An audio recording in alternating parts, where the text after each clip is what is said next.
Mixed by Amit Singh. NK Raja. NK Raja. NK Raja.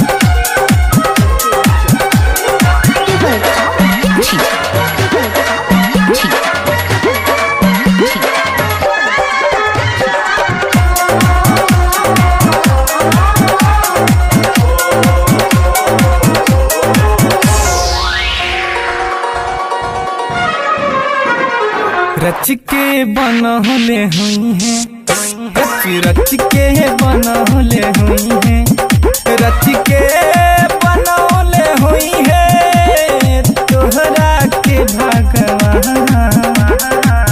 लागता जैसे धरती पर लागता जैसे धरती पर उतरल बयाज चाँद।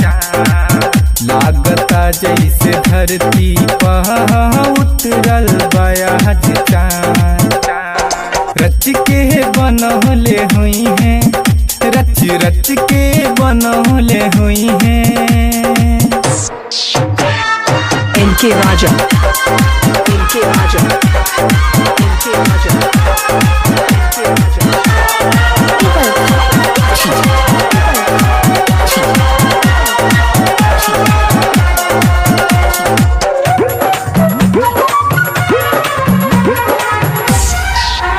बोलिया में बात कराना, दिल हो गई दीवाना।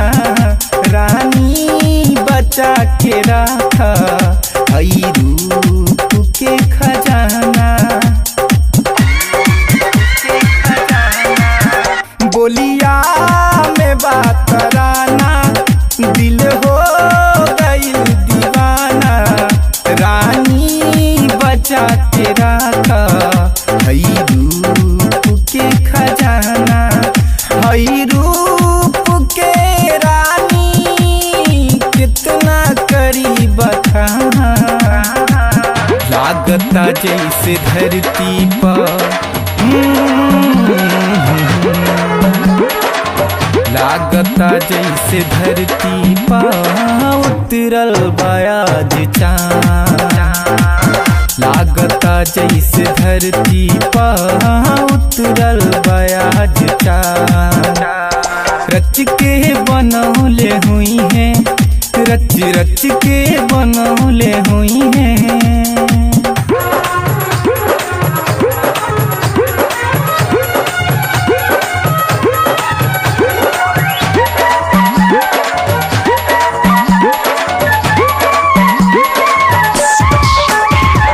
NK Raja. NK Raja. NK Raja.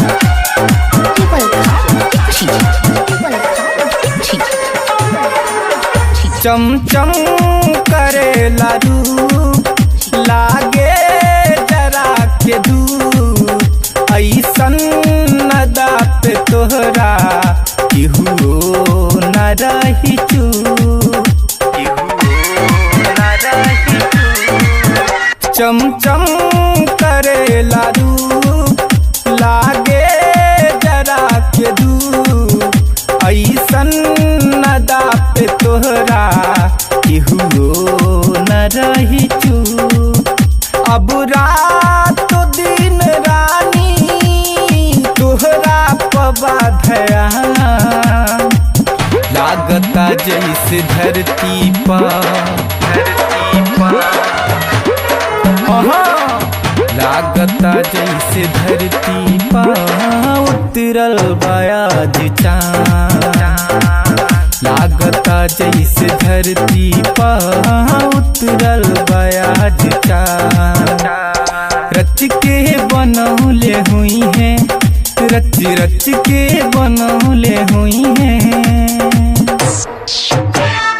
NK Raja. NK Raja. NK Raja. NK Raja.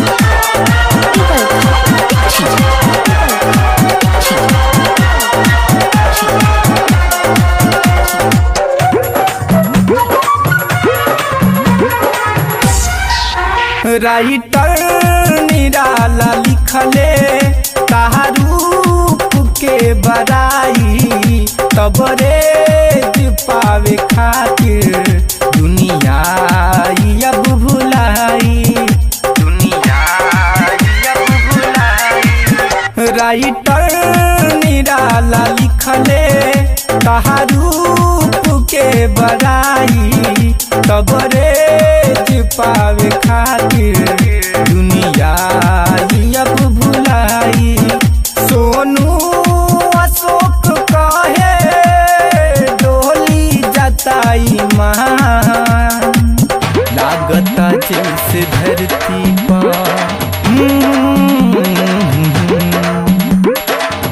लागता जैसे धरती पर उतरल बयाज चाँद, लागता जैसे धरती पर उतरल बयाज चाँद।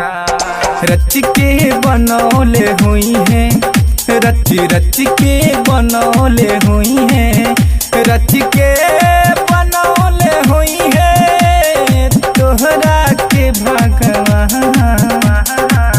लागता जैसे धरती पर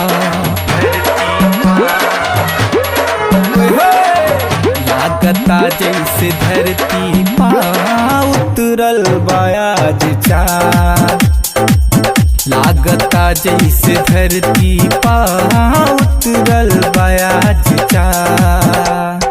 रच के बनौले हुई है, रच रच के बनौले हुई है, रच के बनौले हुई है, रच रच के बनौले हुई है।